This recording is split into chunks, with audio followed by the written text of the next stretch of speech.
ठीक आहे. रघुवंशी यांचं विधान परिषद सदस्य रद्द झालंच पाहिजे, झालंच पाहिजे, झालंच पाहिजे.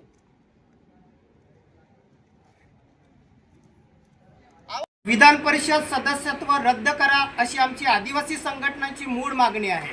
चंदूबाया यांनी नंदुरबार सारख्या आदिवासी बहुल जिल्ह्यामध्ये बेकायदेशीररित्या काही कागदपत्रावरती फेरफार करून व्हाईटनर लावून जमिनी हडप केलेल्या आहेत. नुसत्या आदिवासींच्या जमिनी नाही तर शासकीय जमिनी सुद्धा त्यांनी बेकायदेशीररित्या हडप केलेल्या आहेत.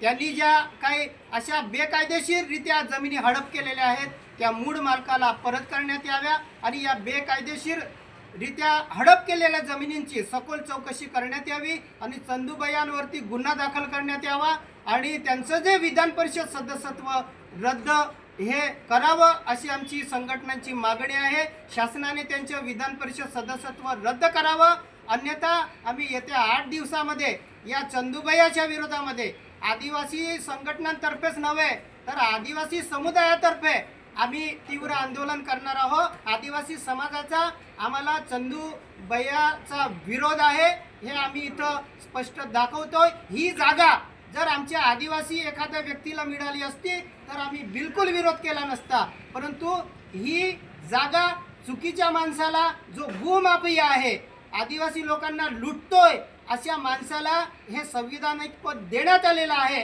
याचा आम्ही तीव्र विरोध करतो आणि निषेध करतो. हे त्यांचं विधान परिषद सदस्यत्व हे रद्द झाल्याशिवाय आम्ही आदिवासी संघटना शांत बसणार नाही. जय बिरसा, जय आदिवासी, जय संविधान.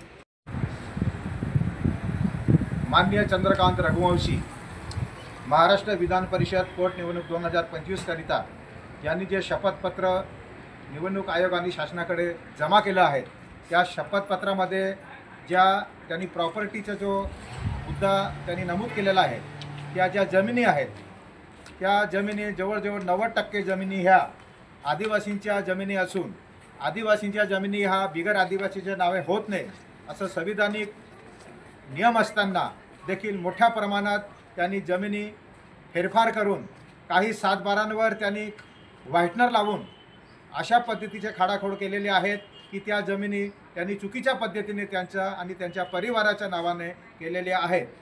त्यामुळे आम्ही 25 मार्च रोजी सामाजिक संघटनेच्या माध्यमातून पत्रकार परिषद घेऊन माननीय कलेक्टर मॅडम यांना आम्ही निवेदन दिलं होतं. त्यानंतर आम्ही त्यांना हे पण सांगितलं होतं की त्यांच्या शपथपत्रामध्ये ज्या जमिनी नमूद केलेल्या आहेत त्यांचे आम्ही संपूर्ण दस्तऐवज संपूर्ण सातबारे पुरावासह आम्ही तुमच्याकडे जमा करणार आहोत. त्यामुळे आज आम्ही सर्व सामाजिक संघटनेच्या माध्यमातून मॅडमांना सर्व पुरावे त्यांचे शपथपत्र आणि संघटनाच्या प्रत्येक लेटर पॅडवर आम्ही निवेदन दिलं आहे. त्या निवेदनामध्ये आम्ही नमूद केलं आहे की जर माननीय चंद्रकांत रघुवंशी यांनी चुकीच्या पद्धतीने शपथपत्र सादर केलं आहे आणि त्यांच्यावर 15 दिवसाच्या आत योग्य ती कारवाई होऊन त्यांच्यावर कारवाई नाही झाली आणि त्यांना देण्यात आलेलं जे विधान परिषद सदस्यत्व आहे ते रद्द नाही केलं तर 15 दिवसानंतर आम्ही मुंबई येथे आझाद मैदान येथे आम्ही सर्व सामाजिक संघटनांच्या माध्यमातून आम्ही आंदोलन करणार आहोत. या पद्धतीचे निवेदन आज आम्ही कलेक्टर मॅडम यांना देण्यात आलेलं आहे. धन्यवाद. जय हिंद, जय महाराष्ट्र, जय आदिवासी, जय बिरसा.